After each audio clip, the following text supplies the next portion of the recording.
Assembly के अंदर as parliamentary leader मेरा पहला दिन है और मुझे इस बात की खुशी नहीं बल्कि इस बात का अफसोस है कि आज अपने पहले दिन मैं एक ऐसे मामले के ऊपर तहरीक अल्तवा जमा मैंने कराई है जो कि बहुत ही अफसोसनाक वाक़या है। और कहा जाए तो ये लफ्ज़ बुरे नहीं है कि शर्म से डूब मरने का मुकाम है बिलावल के लिए कि सूबे सिंध के अंदर बिलावल ज़रदारी बाकी चीज़ों को छोड़ दें, शराब की क्वालिटी को भी शायद बेहतर करने में नाकाम हो गए हैं।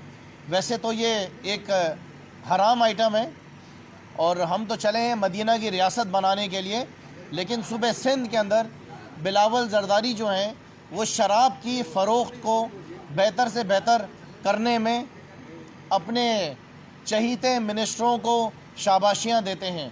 बनिस्बत कि इन चीज़ों को रोका जाए, इन चीज़ों के ऊपर रोकथाम की जाए, उनको और ज़्यादा प्रमोट किया जाता है और उसके साथ साथ शाबाशी भी दी जाती है। आज मेरे साथ हमारे MPs सिंध असम्बली के तमाम सीनियर मेंबर्स मौजूद हैं और इनकी मौजूदगी के अंदर ये आज तहरीक अल्तवा हमने सिंध असम्बली में जमा कराई है।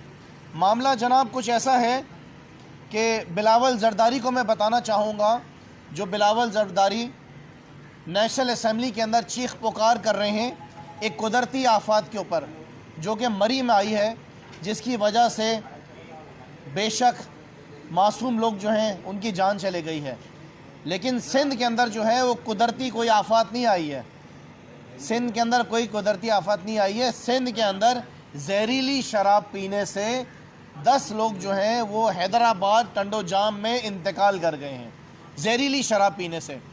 तो मैं सबसे पहले तो बिलावल ज़रदारी से पूछना चाहता हूँ कि बिलावल ज़रदारी सूबे सिंध के अंदर जो मिनिस्टर ये जहरीली शराब बेच रहे हैं, क्या ये आपको चेक करवा लेते हैं बेचने से पहले? ये ख़ुद इसको पी के इसकी टेस्टिंग कर लेते हैं? मेरे ख़्याल से नहीं करते हैं। ये बहुत ही एक अफसोसनाक सिलसिला सूबे सिंध के अंदर चलता हुआ आ रहा है। और सिर्फ़ ये नहीं कि शराब पी के, सिर्फ़ ये नहीं कि जहरीली शराब पी के यहाँ पे लोग मर रहे हैं, उसके अलावा भी आप देखें कि हर साल वबाई अमराज फूटने की वजह से हम थर के अंदर भी देखते हैं कि इन 14 साल में हज़ारों बच्चे जो हैं वो इंतकाल कर गए हैं। आज तक बिलावल ज़रदारी ने नेशनल असम्बली में खड़े होकर ये नहीं बताया कि इन वबाई अमराज फूटने की वजह से थर में जो बच्चे मरते चले जा रहे हैं पिछले 14 साल में पाकिस्तान पीपल्स पार्टी की साए तले, और हज़ारों लोग सूबे सिंध के अंदर जहरीली शराब पी के मरते चले आ रहे हैं, इन अमवात की वजह क्या है? बिलावल ज़रदारी, आपको इस बात पे शर्म आनी चाहिए कि आप जो है एक कुदरती आफत के ऊपर नेशनल असम्बली में सियासत कर रहे हैं, लेकिन आपके पास इस बात का एहसास बिल्कुल भी नहीं है कि सूबे सिंध के अंदर रोज़ाना की बुनियाद के ऊपर आपकी हुकूमत की क्रिमिनल नेगलिजेंस की वजह से रोज़ाना की बुनियाद के ऊपर लोग मर रहे हैं। आपकी सूबे सिंध के अंदर नालायक हुकूमत, आपके सूबे सिंध के अंदर नालायक आला की नालायकियों की वजह से, आपके नालायक मिनिस्टर्स की वजह से सूबे सिंध के लोगों की चीखें निकली हुई हैं। हर क़यामत पाकिस्तान के अंदर अगर आ रही है तो वो सबसे पहले सूबे सिंध के अंदर आ रही है। चाहे बारिश हो जाए, यहाँ पे अल्लाह की रहमत जो है वो जहमत के अंदर आपकी नालायकियों की वजह से तब्दील हो जाती है और लोग यहाँ पे मरते हैं। कुत्ते काट जाते हैं, यहाँ पे बच्चे मर जाते हैं। थर के अंदर बच्चे भूख से मर रहे हैं, लाड़काना में लोग एड्स से मर रहे हैं। सूबा सिंध का ऐसा कोई शहर इस वक्त नहीं है जहाँ पे आप देखें कि पाकिस्तान पीपल्स पार्टी की नालायकियों की वजह से लोग मरते चले आ रहे हैं। आज का जो मामला है, जो कि जहरीली शराब पीने से टंडो जाम के अंदर जो 10 लोग इंतकाल कर गए हैं, हम इसकी डिमांड करते हैं कि इसके ऊपर एक पूरी इंक्वायरी बिठाई जाए। हमें बताया जाए कि इस्लामिक रिपब्लिक ऑफ पाकिस्तान के अंदर सूबे सिंध के अंदर इस तरीके से कैसे इतने शराब खाने जो हैं, ये जाली शराब खाने, 2 नंबर शराब खाने बने हुए हैं, किस कानून के तहत जो है इनको इजाज़त दी गई हुई है, और उसके साथ साथ इसकी निगरानी कौन कर रहा है? हमें यकीन है कि इसकी निगरानी आपके मिनिस्टर, एक्साइज मिनिस्टर इसकी निगरानी कर रहे होंगे। अगर इन जाली शराब खानों की इजाज़त दी हुई है तो क्या मुकेश चावला साहब इन शराब खानों के ऊपर जाके इनकी शराब की टेस्टिंग करते नहीं करते? इनको टेस्ट करते हैं कि इनका टेस्ट कैसा है, इनकी क्वालिटी कैसी है? क्योंकि शराब तो आप बेच रहे हैं ना। अगर शराब आप बेच रहे हैं और खुलेआम शराब बन रही है, जिसकी वजह से 10 लोग आज ये जहरीली शराब पीने की वजह से इंतकाल कर गए हैं। हम डिमांड करते हैं पाकिस्तान तहरीक इंसाफ के जो मौजूदा आपके एक्साइज मिनिस्टर हैं उनको फौरी तौर पर बरतरफ़ किया जाए, उनको फौरी तौर पर हटाया जाए, इनके ख़िलाफ़ तहकीकात की जाए कि इस 10 लोगों की जो अमवात हुई है इसमें एक्साइज मिनिस्टर, इनके सेक्रेटरी एक्साइज, इनकी जो है क्या इन्वॉल्वमेंट है, और ये भी मालूम किया जाए कि कितना पैसा इन तमाम ये जाली शराब खानों से आ रहा है, किस किस के खाते में जा रहा है, किस किस को पैसा मिल रहा है, और लोग मरे जा रहे हैं कंटिन्यूस बेसिस के ऊपर सिंध में लोग मर रहे हैं।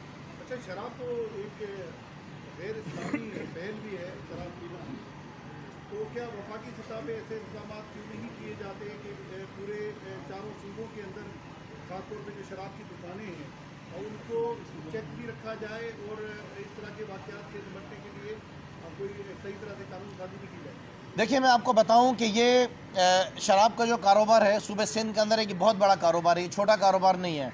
अरबों रुपए का कारोबार है, अरबों रुपए एक सिस्टम के थ्रू चलाए जाते हैं। हर गली के कोने में आपको ये शराब खाने मिलेंगे, और कराची में तो आपको हर बिल्डिंग के नीचे मिलेंगे, हर 10 कदम पे मिलेंगे, मस्जिद के बराबर में मिलेंगे, स्कूल के अतराफ़ में मिलेंगे, रिहायशी इलाकों में मिलेंगे।